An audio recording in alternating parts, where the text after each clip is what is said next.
you are an international figure now. You are acclaimed. You're renowned as a writer, as a critic, as a commentator. And you need no introduction but formalities. So I will take a minute or two to introduce you formally to the audience. Okay. Sure. So Saikat Majumdar is a novelist, scholar, and a popular commentator on arts, literature, and higher education. He is the author of 3 novels, including most recently The Scent of God, one of Times of India's most talked about Indian books of 2019, and a finalist for the Mathrubhumi Book of the Year Award 2020. The Firebird 2015, a finalist for the Atta Galatta Bangalore Literature Festival Fiction Prize and the Mumbai Film Festival Work to Screen Market, and featured in the Telegraph Best Books of 2015, and Silverfish was published in 2007. Saikat has published a book of literary criticism, Prose of the World, in 2013, a general non-fiction book on higher education, College, Pathways of Possibility, 2018, and a co-edited collection of essays, The Critic of Amateur, in 2019. Saikat has taught at Stanford University, was named a fellow at the Humanities Center at Wellesley College, and he is currently Professor of English and Creative Writing at Ashoka University. Thank you, Saikat. Thank you. Thank you. It's always good to meet old friends. Thank you, Mona. I'm really excited about this interview, and I'm so charged to hear what you're going to tell us and how you're going to enlighten us this evening. Okay, so my first question to you is, when and how did your journey as a writer begin? Well, thank you first, Mona and Sush, for putting this together. It's always good to have an adda with you, and hopefully whichever friends are watching. It's a pleasure. That's the best we can do in these times. About writer, I mean, I think the origin story is not very striking. I started at being a reader. I loved reading. And I think my interest in writing really comes from reading. That I was an avid reader.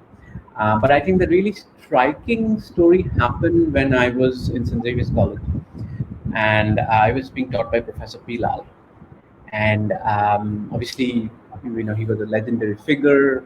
He was an amazing, charismatic lecturer. He taught us for 2 years, and he was teaching one play, Arms and the Man, but he started with the Mahabharata and the Iliad, and at the end of 2 years, he came to Bernard Shaw. So it was fascinating, and I knew about his work as a poet, publisher. So one day I just showed him a story I had written. I was just in first year. It was a handwritten manuscript, one of my earliest stories, and he read it. And then next day in class, he returned one of his famous handwritten notes. It's a kind of beautiful calligraphic hand. Whoever has received one of those notes from, I have one from P. Lal, I have another one from Alan Ross, the editor of London Magazine. These are the people who are famous for, it's an art which is gone now, and Professor Lal's handwriting was amazing. And I remember some of what he had written. He wrote that, I love the intensity and the symbolic richness of the story, but I'd like to see some more before I can make a further comment. So back then I used to write in longhand, and I showed 4 more stories to him. And then he gave back another note, said something, I'm forgetting the exact, he loved the stories, and I think he says they should be published. So wow. I think, I remember it was actually... how old were you, 19, 18? Yeah, I think, around that time. Yeah, I was first year student in college. I was a first year student in college, and then I went to meet him in his house. And I still didn't know what he meant by getting published. Was it a magazine? Is it going to send it somewhere? And I went to his house in Lake Gardens. So I've been to that house so many times. I can still see it. His living room was full of books. You couldn't walk on the floor because it's so full of full of books. And I went there. He had a contract waiting for me. So Writers Workshop. Here's a contract, and everything about Writers Workshop is a work of art. Even the contract was handwritten. It almost looked like a wedding card. It was so beautiful. And there was I suddenly, out of 4 manuscripts, I just had a book contract for my first book. And it so happened it was actually 22nd May, which was the day before my birthday. and I remember that was the one night I couldn't sleep in excitement. And I was so excited. And my mother told me that, so obviously this is a so I think, and then I published 3 more books with Writers Workshop, all while I was a student in St. Xavier's, 2 short story collections and two novellas, short novels, kind of. They even got reviewed in a couple of newspapers. It was still at the time, and I think that was the formation of a kind of conscious sense that I want to be a writer. I loved writing, but there's a difference between loving writing and wanting to be a writer. And I think Professor Lal actually sort of made me decide that I wanted to be a writer. And this was also the time I started writing for The Statesman, another figure both of us know and love very much, Mike Flannery. I went and started writing for the Statesman Festival number, and in his office, I met another very dear friend of mine. That's you. You remember that? That was right after I finished in St. Xavier's and went to Jadavpur. So these are the people who really, sort of made me a writer. And I think what I was gladdest about, being with Professor Lal, I sort of got immersed in that milieu of Writers Workshop, their culture. Even though the heyday of Writers Workshop and its social gathering was long over, that was more of a late 50s, 60s thing, when Indian writers, especially poets, had to battle the conviction that English is really a language in which the Indian writers can write, and there were nasty exchanges. And Professor Lal has published a lot of work on that, so I sort of know that from it. So obviously I was coming long after it, but what I got from him was a very clear sense of writing in English as an Indian, that English is an Indian language too. Obviously when we were growing up, and I think it's true of many students even today, that English is synonymous with a Western language, Western literature. Right. But what Professor Lal and his milieu had worked very hard to establish was that it is actually, people like Nissim Ezekiel, the clearinghouse poets in Bombay and Writers Workshop in Calcutta in the 60s and 70s, they made this a very Indian phenomenon. Professor Lal with his work with the Mahabharata and other things. And for me, this was very important because when I started writing, I thought if I'm writing in English, I must write about a certain kind of people who only meet in cocktail parties, drive certain kind of cars, drink certain, And then I actually read 2 books I remember very important. One was Amitabh Ghosh's The Shadow Lines, and the other was Amit Chaudhary's Strange and Sublime Address.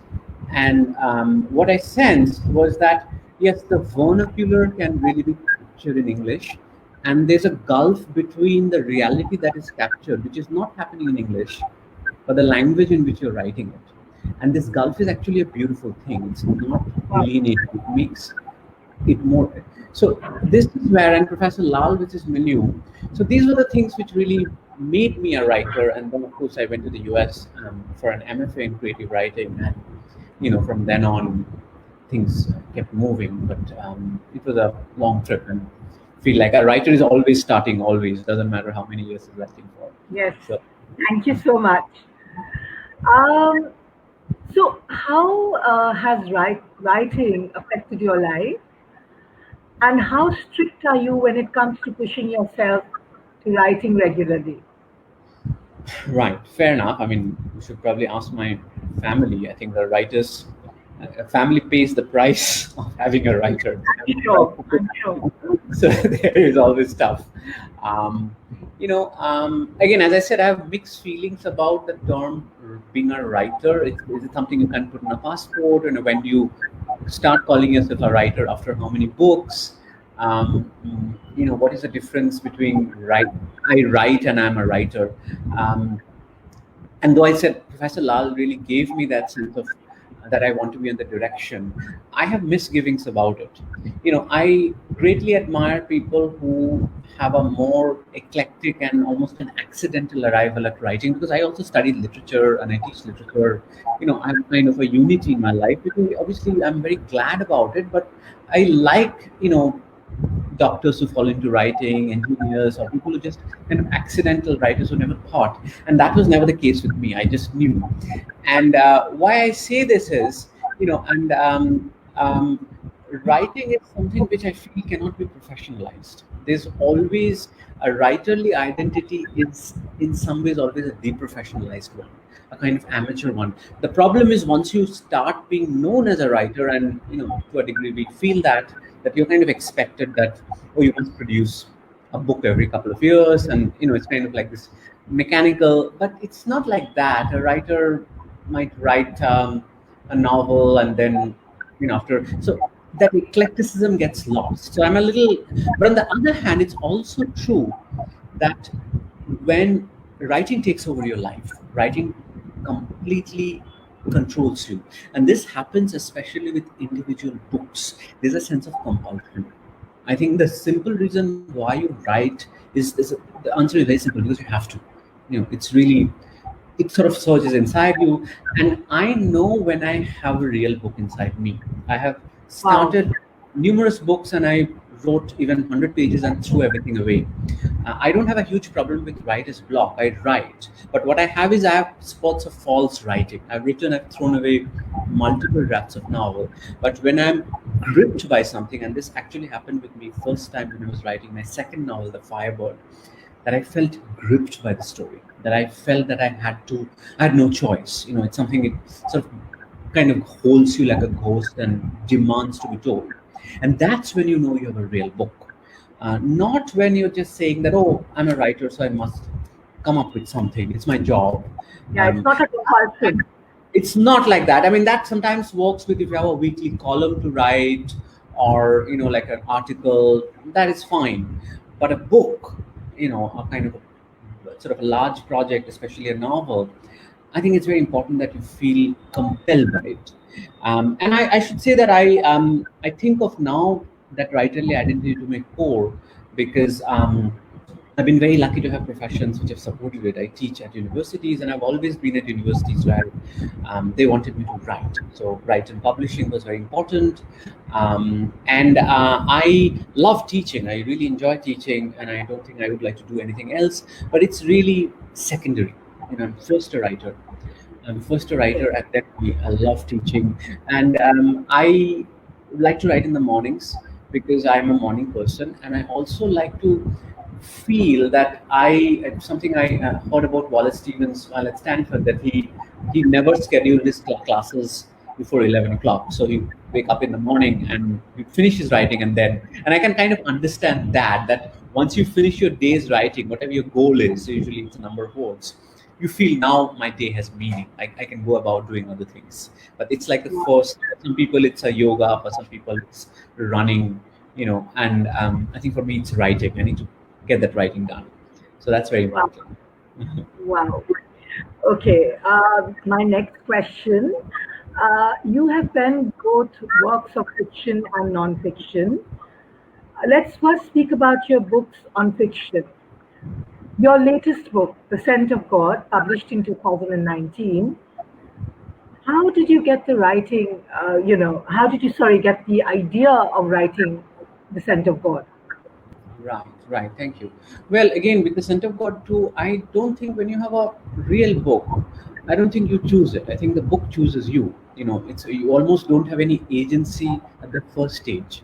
Uh, Only when you start writing, that's when you start to think, become more conscious. Then you start thinking of, other things like narrative, language, dialogue. But the initial push is almost wild.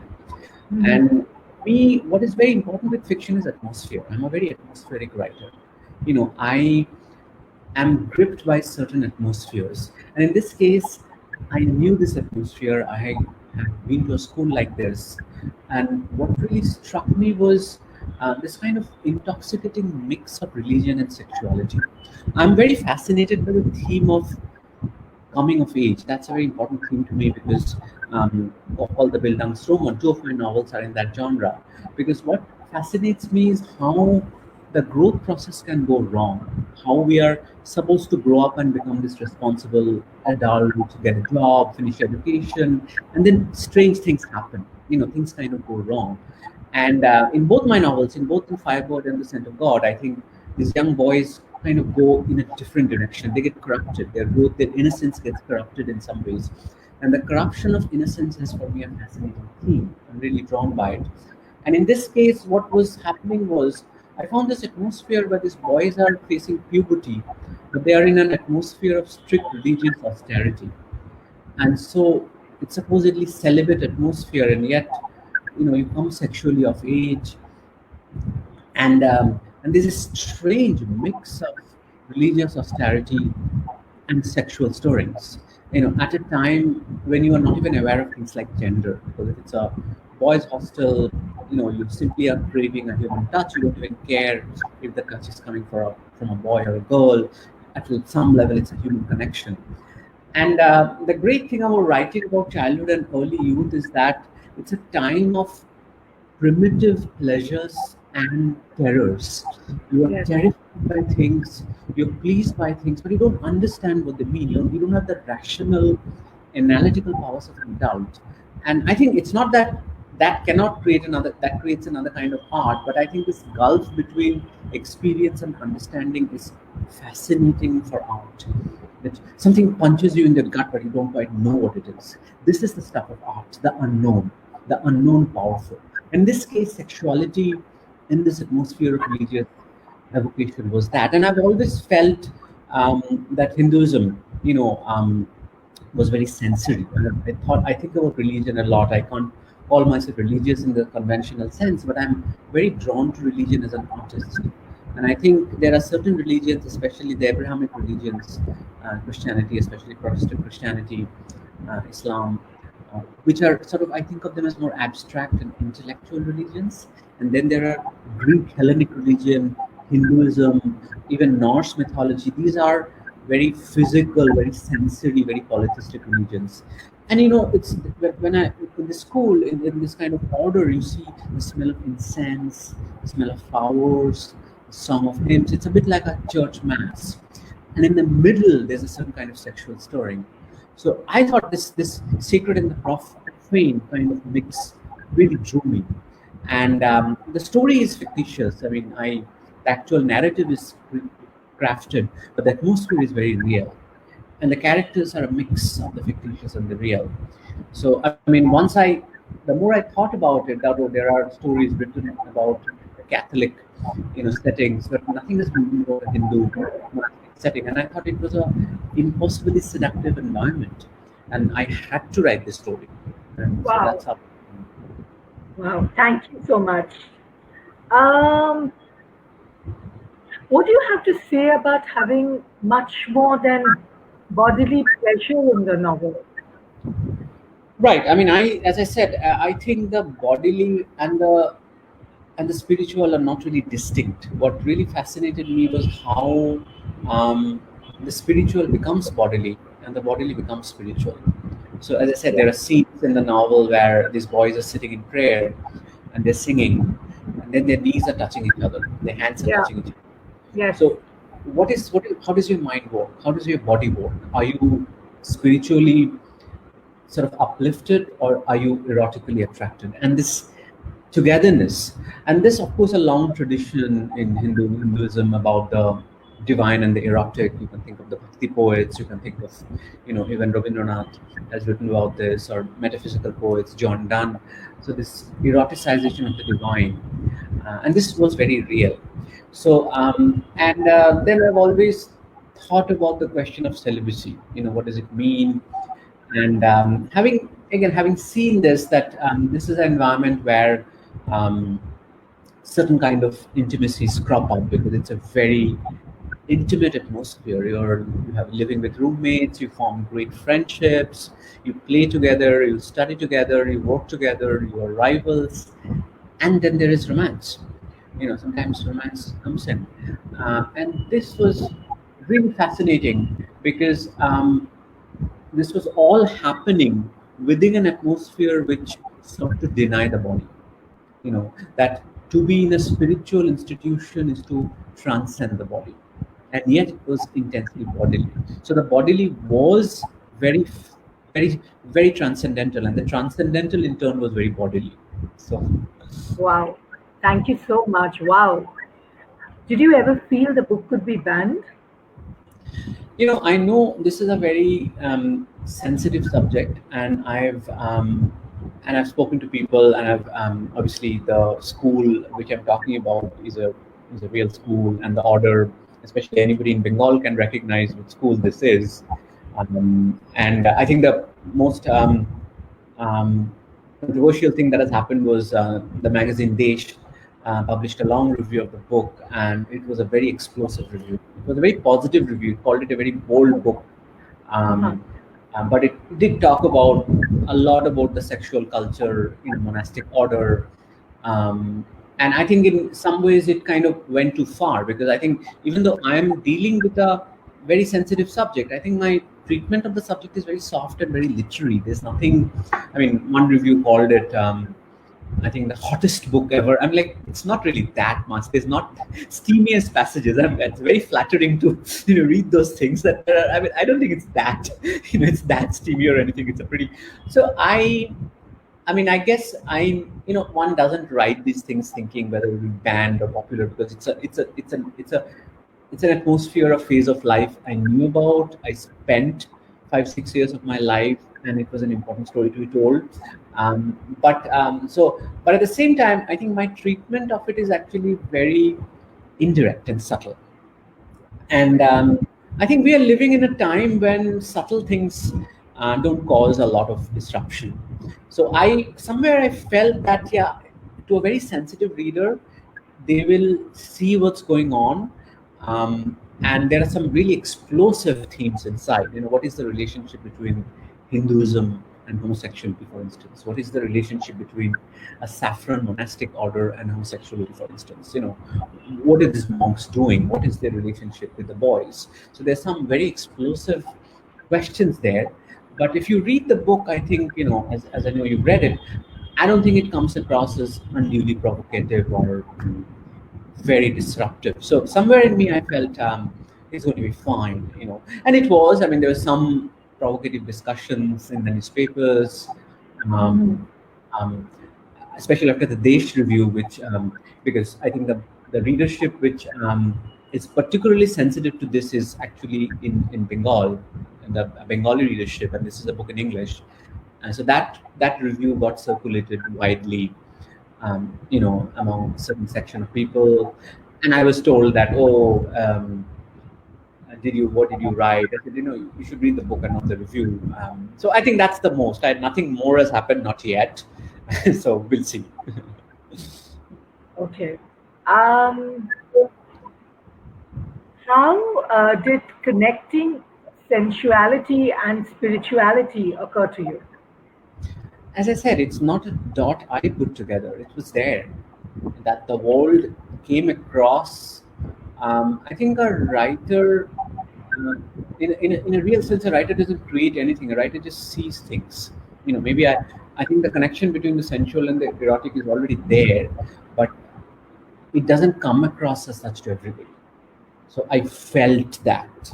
And I think, for a lot of people who know this order or Hindu orders generally, this might seem very blasphemous or very sacrilegious. They might be very disturbed by it. But again, the sensory is not necessarily sexual. The sensory is simply a kind of heightened physicality. It can be sexual, but it doesn't have to be sexual. Right. But it came alive. It came alive, and I think people who live that life, they live that life for days and nights and years and years. It's impossible to miss unless you are, ideologically so blinkered that you don't want to see the sensory. I think watching this, experiencing the sensory is a great part of experiencing Hinduism. Um, but how you experience it might conflict with some people's beliefs. Okay. I would really like to know that why or how does Calcutta run through your novels? I mean, it's the common thread that binds all your novels. Right. I How think the first two inspiring. novels, Silverfish and The Firebird, Yeah. definitely are Calcutta novels. I think The Scent of God is not so much a Calcutta novel because the bulk of the story happens in this very monastic atmosphere, this ashram, and I think it's its own environment. It's a part of what a lot of people found very interesting about this novel is this kind of idyllic pastoral atmosphere. And in a way, even think of popular movies like, The Sound of Music. If you think of the world of the nunnery, it's always a kind of unique world. And so that was this fascinating world. And it's a fascinating world because these boys are actually not being prepared to be monks. They're actually being prepared for secular success. They're leading this monastic life, but they're going to go and prepare for joint and IIT and exams and all that. And they have to be good in math and physics and everything. And they play sports. And yet, so it was this unique ecosystem that was more important. This unique ecosystem, right outside the ashram was a poor Muslim village. And what is the relationship between that village and this very Hindu saffron monastic order? At some point of time, the novel gets out on the street, and I think the choice before Anirban or his called Yogi, the protagonist, is whether he wants a life on the streets, a kind of gritty, politically disturbing, loud life on the streets, which also has women, which has heterosexual possibilities, and on the other hand, this very pastoral, very idyllic, very calm saffron monastic order, uh, where for him there is a friendship waiting, with a romantic possibility. And that choice has to be made. And as you know, having read the novel, that he makes the choice Yeah. towards. So Calcutta is, I'd say, not as important in this novel, but it has been very important to me because Calcutta is, of course, it's one of the most fascinating cities in the world. I've been to many parts of the world, but it's incredible. I mean, for a city which is that young, it's really not that old a city. It's only Calcutta's history goes back to the sort of late 18th, early 19th century. It's culturally so dense, it's so packed that is completely fascinating. And as you know, I grew up in North Calcutta, which has this sense of culture so richly laid. But at the same time, the Calcutta I write about mostly is the Calcutta of the 80s and early 90s, Mm. which was a period of stalled modernity. The CPM government, all of us remember, nothing was happening. The Calcutta of load sheddings, the Calcutta of traffic jams. And I think this sense of stalled modernity is very frustrating for a citizen, but it's fascinating for a writer. It has incredible artistic possibilities. And that has really sort of driven me. And the other simple reason why Calcutta is very important to me is because, you see, it's the city where I spent my childhood and early youth. And I once spoke with this American novelist, Phê Minh Nhan, Vietnamese American novelist, and she told me that the first 5 years are all you need. It's like the first 5 years of your life is material for a whole lifetime of fiction writing. And it's a metaphorical thing, but as I said, childhood is so powerful because of the. It's not really just a place thing, because that's a time when you relate to experience in a very intense, visceral way. You don't understand. So the place that is real for you during that time is extremely important. It's very important. I mean, I'm now writing something which is mostly not set in Calcutta. It's set in the US and part more in Delhi. But I think Calcutta will always be important to me because it is it's culturally so unique, and because the part of my life I spent there, it was a time of bareness. It was a time of bare naked honesty, and that will never change. Wow. Okay. Um, so coming to your earlier novel, The Firebird, um, published in 2015, how were you inspired to write this dark and heartbreaking novel? Yeah, I mean, as I said, I mean, for me, I need a simple seed of reality, and then the seed can become a forest. But that seed of reality has to be there, and in this case, the seed of reality was in my own life. My mother was a theater actress, and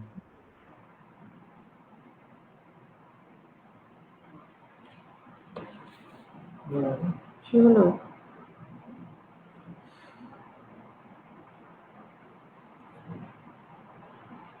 I'm Carry back. on. You're Sorry. talking about your mom being a Yeah. So I was just talking about this, this one scene when one of those cultivated memories. I was a child at the age of 5, and she was playing a role on the stage where she was dying.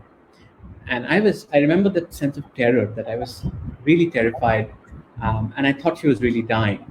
And many years later, obviously, when I was teaching abroad, I told one of my colleagues at Stanford that I have this memory of watching my mother at the age of 5, and she was dying, and she told me kind of casually that I think you have a novel there. So I think that got me thinking that what does it mean? And this was a what does it mean to the child of an actor, and see someone live another life on stage? A life, especially if you're a woman, can have many kind of repercussions in society. So this became a novel about theater, especially about an actress and her life seen from the eyes of a son. And it became a novel about the meaning of art in life. What does it mean? Why is it that children find art so powerful? Because they think it to be true. And when it's something, a flesh and blood art form like theater, it can be very powerful but very shocking too. What does it mean to see a loved one die on stage or cry on stage? What does it mean to see your mother living a different life? So this was the story, and this is what kind of drew this. And as I said, my novels have the story of coming of age, where the coming of age doesn't happen just the way in the Scent of God, sort of the protagonist moves away from heterosexual civil life and becomes a different kind of a person. In this novel also, there's a kind of sexual maturity, the kind of strange things like the Oedipus complex. What yeah. does you know mean for things like a certain criminalization? Because what happens is, the boy is initially very proud of his mother's life as an actress, and then when he realizes that this society draws a kind of a connection between actresses and prostitutes, that there's a long tradition, especially in Calcutta theater, and even at that point of time, people are suspicious of women who act, and how this pride becomes toxic for the boy, and how um, and what he does. So it's a kind of a intense relationship between a boy and an art form, which is processed through his relationship with his mother. And Beautiful. I found this, very again, something which completely gripped me, and I felt I don't have a choice. As before, barring the initial setting and the story was again made up. I had to make up stories, but that initial push very much came from my own life, and I can sense some of those moments which Ori and the protagonist felt. So that was very real for me. Thank you. Um, the plot of the novel, which is set in the 70s and 80s, relives the atmosphere of theaters and the story woven around a middle class dysfunctional family. How did you go about constructing the plot? Um, well, again, I mean, Indian family is epic. I think I tell my students that all of you, and they are teenagers. I said all of you have one great subject: your families. Families are like endless. There's so much going on, and I've always been drawn to writing about families, and obviously, artists are drawn to dysfunctional things more than functional things, because dysfunctional things are more interesting.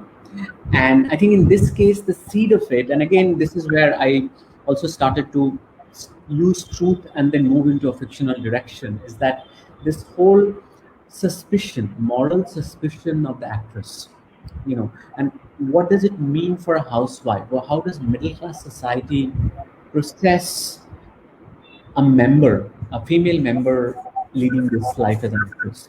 Because when Girish Ghosh, as we know, and Kolkata Theatre first staged his plays, the only women he could get to act were prostitutes, very high class prostitutes from Sonarachi, which is interestingly where many of the theater houses are still located around the old theater houses. They're now gone, but they were still, even till the 90s and early 2000s, they were there. But and what does it mean for the family? That your housewife leaves home in the evening, dressed, fragrant, beautiful. She's going for a rehearsal or performance. But for the middle class, it evokes another profession, a kind of an unnameable profession. And that was very sort of paved the way for me to sort of create a dysfunctional family, a kind of a I brought in some criminal elements because this was again the communist regime, and the communist government really looked down on this, um, this kind of theater, because for them theater was left leaning, was a kind of revolutionary theater, and this theater was a kind of babu theater, was a kind of decadent theater. It was a hedonistic tradition, and they didn't care about it. And there was this time, and we still remember, we were quite young at the time, the idea of aposhanskriti, why this kind of bad behavior. So that clearly created a certain kind of micromanagement of family life, a certain kind of vigilantism, a certain behavior of psychological violence. And all of this enters this novel, which becomes a certain kind of criminal behavior. And that's the destruction with which the novel ends. Okay. So, Saikat, can you elaborate on the central theme of the novel? Mhm. This is the theme, as I said. The theme is, at some level, the confusion between art and life. What does it mean Hmm. when Hmm. you can, and it comes alive in the young boy Ori's, um, you know, um, Ori's confusion. But then there's another character, who who confuses, makes this confusion pathologically, and his confusion leads to some real tragedy. So I think it raises the philosophical question as to, what does it mean not to be able to draw a distinction with normal life? It's a very dangerous thing. Like you hear the stories of people running away to get married, to elope. This is because they can't tell the difference between a movie and real life. So, and this is this boy's life. And in a way, society also retains this confusion deliberately, hypocritically, when it comes to women, that they don't want to see women, um, acting in a certain way, that she's a public woman, and whereas obviously for men, different standards are there. So, and that is the theme, and but most of all, it's a story of a young boy's life gone wrong through his mother's life on stage. Okay. Would you like to comment on the relationship between the two main characters, Gorima Poshu and her son Ori? Yeah, I mean that's what I'm saying. That it is obviously, an intense relationship. It is a relationship of possessiveness. A boy sees his mother on the stage, and he can't figure out why is the stage an alternate reality he can't get access to. What does it mean to watch a play, not just from the audience or from the wings, but to go into the green room and see somebody maybe they still have the hair from the play, but they have the makeup, but they lifted the makeup, and this same sense of, you can recognize but you can't recognize, this distance, this alien come familiar thing is very, and that starts to govern one's relationship with one's mother, because you start to judge oneself. So, and then, obviously, I don't want to give out the story for those of you who haven't read it, but how this relationship actually becomes very toxic. How this relationship and becomes, because little boys are very susceptible to what society, what gossip they hear about their mother. Even if they're hearing very destructive gossip about their mother, they fall prey to it. So all of that happens and it governs the life. Okay, thank you. So you also write nonfiction and criticism. Uh, is that experience different from writing fiction? Yeah, I mean, yes and no. I mean, at some level, I think all writing is a kind of a seduction. You have to seduce the reader. You have to kind of draw the reader in. And I think, like Horace put it, there are two purposes to writing.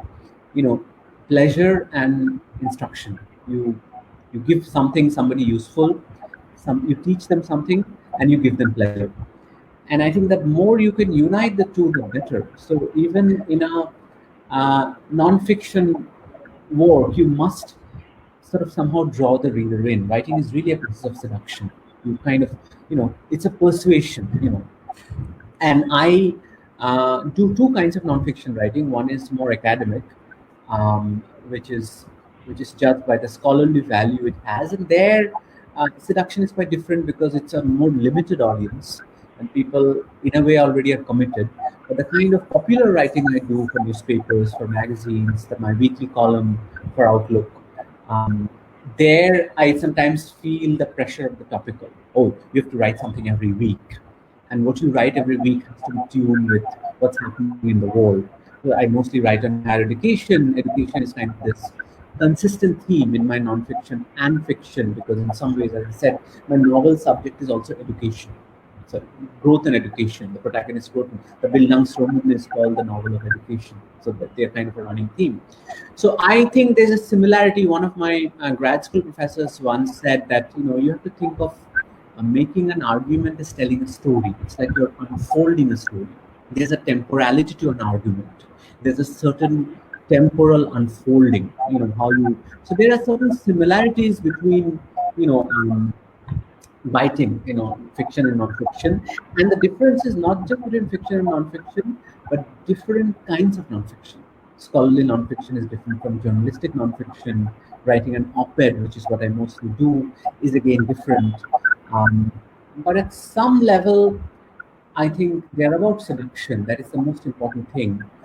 But I have to say that another big difference is when it comes to journalistic writing, I'm kind of alert to the outside world, what the outside world wants. Whereas when I'm writing fiction, fiction comes from a kind of a wild and unpredictable place. It comes from somewhere deep inside. But of course, once it comes from deep inside, you realize that it's also a product of the time, like the descent of God. It came from this wild sort of memory of boyhood. But then I realized that this whole sense of relationship with Islam, or certain kind of a rise of saffron, these were all themes that are unconsciously there. So the outside comes into fiction in a more hidden way. Whereas when you're writing nonfiction, especially journalistic nonfiction, you are more open to the outside world in a conscious way. Small difference. Okay. Um, Coming to your works of nonfiction, first, College Pathways of 2018 is possibly an exploration into the Indian education system and the ways to um, making the Indian education system, uh, sorry, to making the Indian education system and ways to making the best use of it. Right? So, what are some of the crucial issues that you have addressed in the book? Right. I mean, again, this book came to me from personal memories, first of all. On Right, one hand, there was this memory of, this strange phenomenon called question banks, rote learning, right, how you kind of try to ace the system, how you go to College Street and pick right, up last year's question. And it's kind of a right, really kind of a funny detective story that you have to guess what came last year. And on the other hand, there were these IIT horror stories, how people commit suicide, how people become really depressed, trying to prepare for IIT, what toll it takes on families. So for me, the human interest is always most important. Even though okay, education is a subject I'm very concerned with as an academic and an educator, as a writer, it must have a human face. And the human face was these stories. And at the same time, while the idea came to me, I was teaching at Stanford and therefore living in Silicon Valley, where I saw a very different approach between, and I'm combining some of the other questions that you've had here, between art, science, technology. And I kept thinking that why were we asked to make this choice between art, science, and commerce? And of course, the new National Education Policy document has just come out, so things are very different now. But this kind of boxed in thinking that you have to be an art student, a commerce student, a science student. And then I'm thinking, like, look at Silicon Valley, they don't make these differences. In fact, when I was at Stanford, there was this, and I talk about this in my book, the computer science department there. Um, which essentially made Silicon Valley wanted a pilot, a dual project between computer science, a dual major between computer science and music, and computer science and English. And I'm like, oh my God, where is this coming from? Because Silicon Valley, if you look at Facebook, if you look at Twitter, if you look at all these um, kind of ventures, there are fascinating mix of psychology, like languages, technology, sciences, neuroscience, and there's no division between disciplines. So I kept thinking, on one hand, this Indian experience of great teachers, wonderful memories, but at the same time, the system on the whole really pushes you to rote learn this nightmarish preparation for IITs, that kind of binary system. And here again, what's happening in today's world? So this it started with some articles I wrote for different publications, Hindu, Times Education, a few places. And then I came across the works of Howard Gardner, the Harvard educationist who wrote about multiple intelligences. And I was completely blown away by how he talks about different kinds of intelligence. That intelligence is not just the intelligence to sort of crack mathematics or languages, but there's musical intelligence, there's physical intelligence. And then I started putting this book together, and it was a very small book, but I felt the personal story combined with a certain looking forward to the future that resonated with a lot of people. Wow, very inspiring. Um, so, do you think college education can be tailored to one's specific talents? Yeah. Um, it's to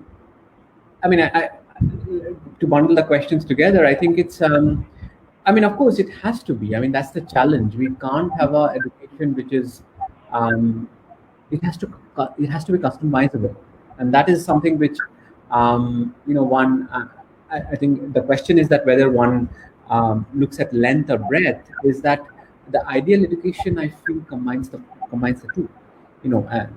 As I said in the book, that the traditional education produced a kind of an I-shaped individual who had just breadth, but now we are looking at someone who's more like a T, who has breadth and range. And this was something we were not. As I said, my own life, I'm very much driven by literature, and I'm happy about it.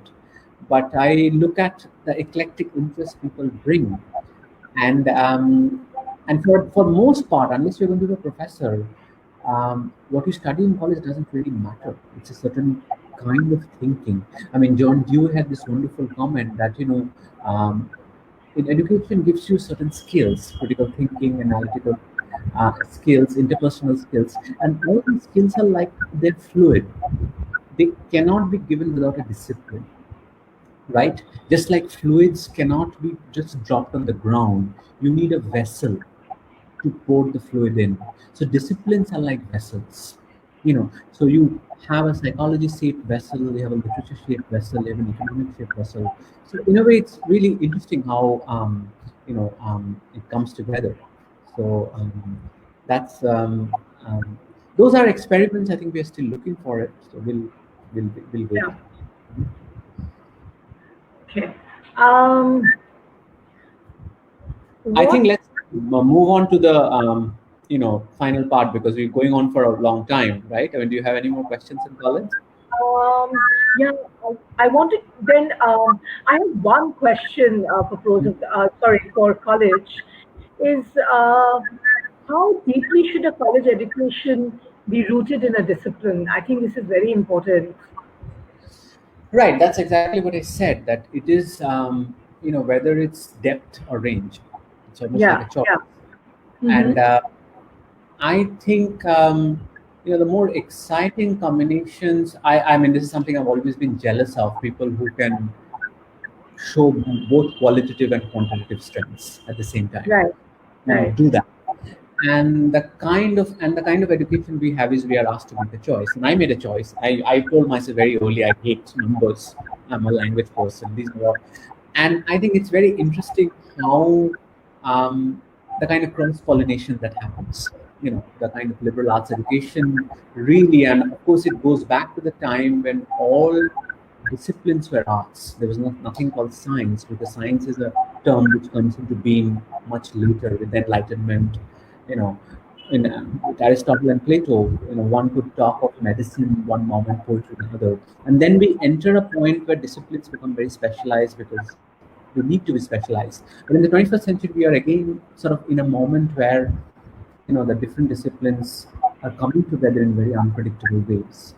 So I think I always tell, like, I have creative writing minor students who have an economics major, and I love that you are majoring in economics, but you're writing these amazing stories. We have computer science majors who are translating novels from Hindi.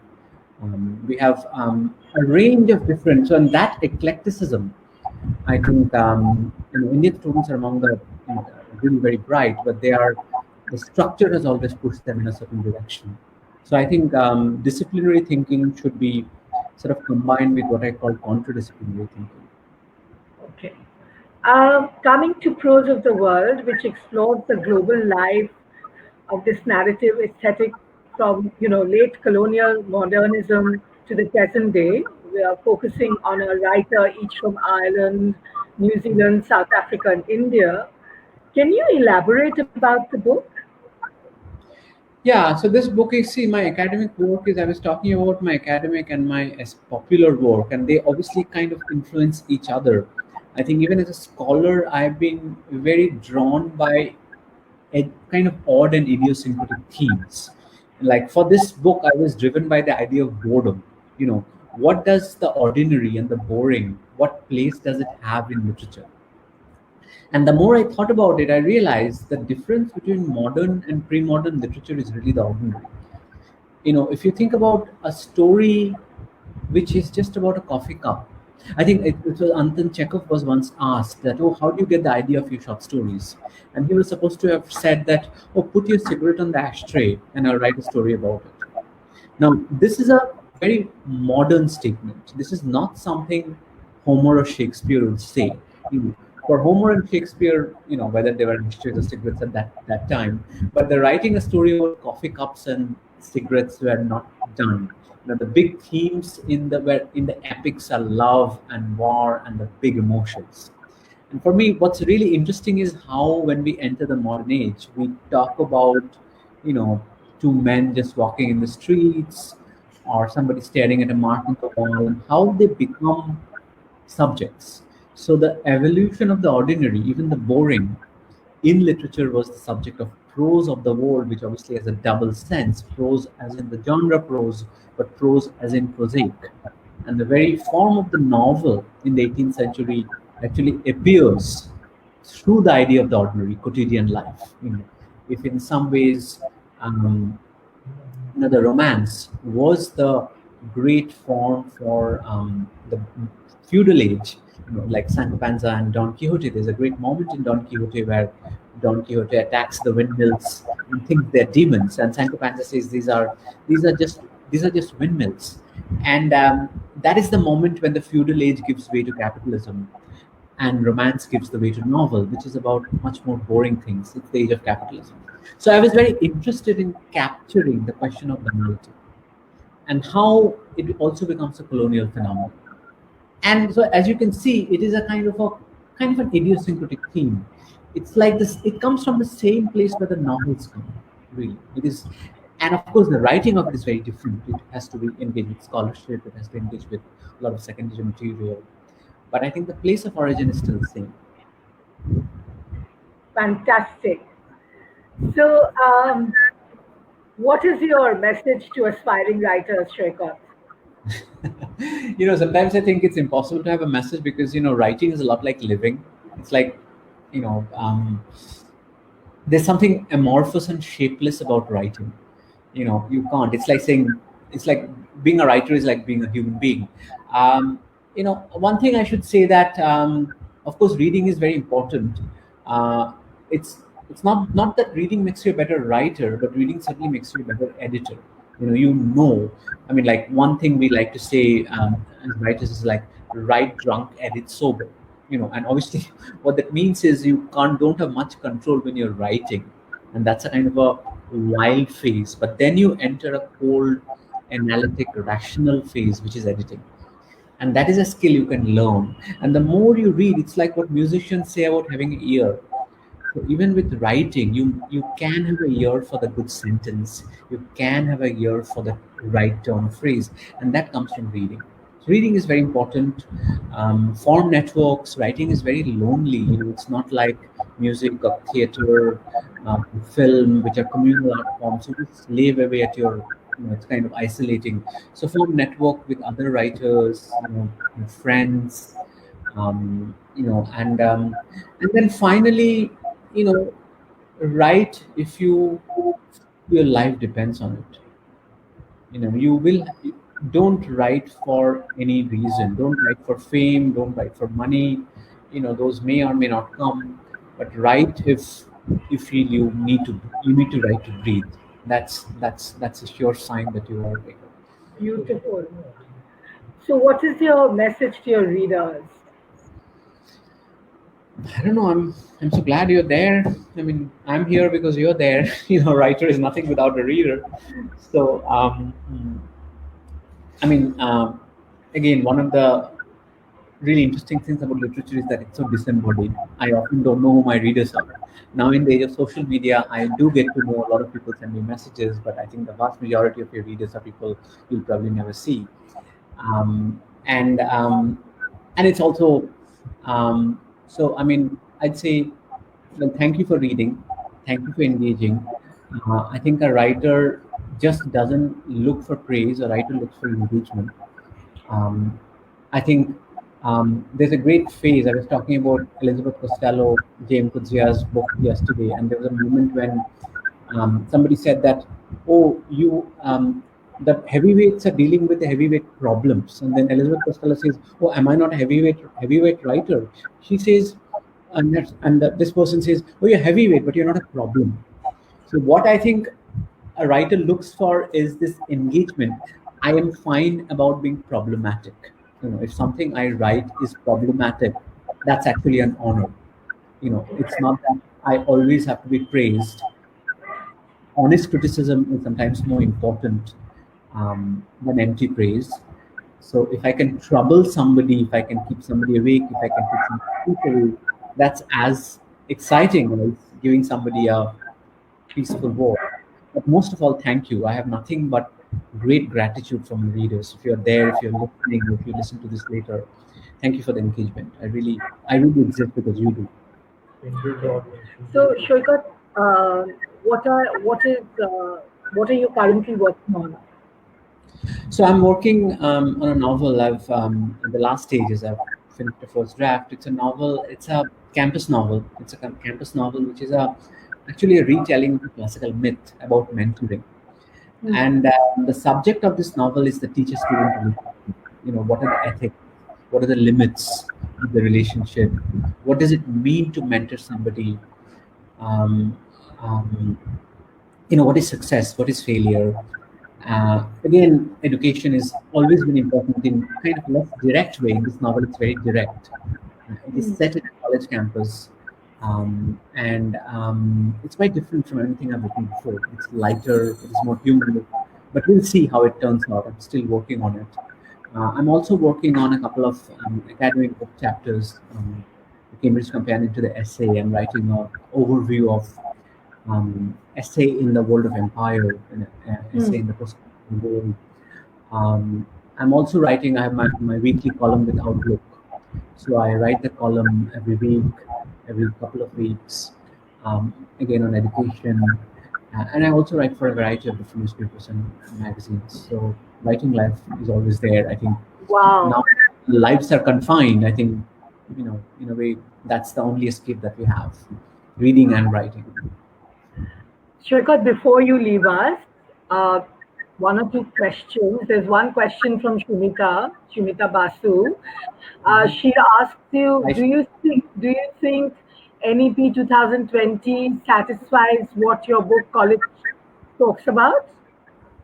Uh, Actually, yes. I mean, I've read the higher education part more carefully than primary education, and I had the good opportunity of interacting with the members of the committee when this draft NEP was being formed, and we had a lot of conversation about liberal arts and their place, especially with Manjul Bhargav, who was a Princeton mathematician whom I've written about in college. So we talked about it, and I definitely think it does um, make a lot of space for the liberal arts. What worries me a little bit is there's a certain narrative about the liberal arts which invokes an India which is not very pluralistic. It invokes a Sanskritic India, and India. I think the history of India is much more pluralistic than that. It leaves out other aspects of India. But that's the rhetorical part. I think what it suggests in terms of curriculum, I think it's quite exciting. But it will see if it how long whether it can be actually realized fully. Because much of the success of NEP, I think, and I've written about this already, depends on faculty research. Faculty research is the place from which pedagogy and even teaching vision comes. And I think the problem is, I think in India, the culture of research is are not very strong. Barring a few pockets, we really don't compare with the leading Western centers, um, and that is something that cannot be changed overnight. Okay. Now there's another question from Ruma Chakraborty. Does the immediate environment of the author people his stories always or to begin with? I think that's a great question. Thank you for that. The answer will vary from different writers to writers. I'm today when I teach creative writing, a lot of the millennial and post-millennial generation, kids who are 18, 19, a big part of their reality is the digital world. A big part of the reality is digital world, especially platforms like Netflix and Amazon. And I always feel like, okay, there's some great stuff happening there, but you're living in Indian cities and you need to look out of your window, and there's fascinating things you're missing out if your life is because life has become so much more digital. Of course, now with the with the pandemic and all, but it's so easy to put an earphone and shut out everything. So I think for me. I've always been a very urban sort of street kind of a person, and I think the immediate environment is always important. I think art is always a kind of a ceaseless dialectic of the alien and the familiar. People read something to relate to it. They want to see the character they know from real life, and they also want its opposite. They also want the cold hand of the alien. So, how the writer negotiates the alien and the familiar is very important. Of course, there are some stories like set in kitchen, very domestic stories. They're very familiar, and then there's science fiction stories which are very alien. But I think it's all good writing has an element of both. So the immediate environment is something very strange. Like if you think of someone like Wordsworth, um, he famously says that, "Oh, when I experience something immediate, I can't write about it, and I can completely feel it. I feel like if I'm in a room, my immediate environment, I can't write about it. It starts to become a subject the moment I leave the room." So memory, whether the memory is a 10-year-old memory or even a 10-day-old memory, memory for me is an editor. Memory edits out, and memory is a very eclectic editor. You remember the trivial things and you forget the important things. So it's obviously there's a lot of Freud and all that research going on here, but even apart from that, my memory tells me what's important to me, and what's not important. So we carry our immediate environments with us, but it's not always recognizable. It sometimes comes to haunt us. The work of a writer is a lot like a dream. A dream doesn't make sense to you because there's an unconscious mind at work as well. Thank you so much, Shoika. That was so enlightening, inspiring, interesting. You're such a fabulous speaker. I mean, if you go through the comments, you'll see what people have said about the way you've spoken about your work, about your writing, about your vision, about your aspiration. Thank you so much, Shoikat. And on behalf of all your readers and listeners this evening, I wish you all the very best. May you go from strength to strength as a writer, as a commentator, and as a professor. So take care and have a very good night. And I'll talk to you soon. Thank you so much, Mona, and thank you all of you for listening. I know, and I apologize for the loss of internet in between. This That never that happens. was not in your control. Thank you That for was not. your patience, and this was a real delight. And thank you for bearing Thank with you. me. Same I'll see here. you. Bye Good bye. night. Bye. See you.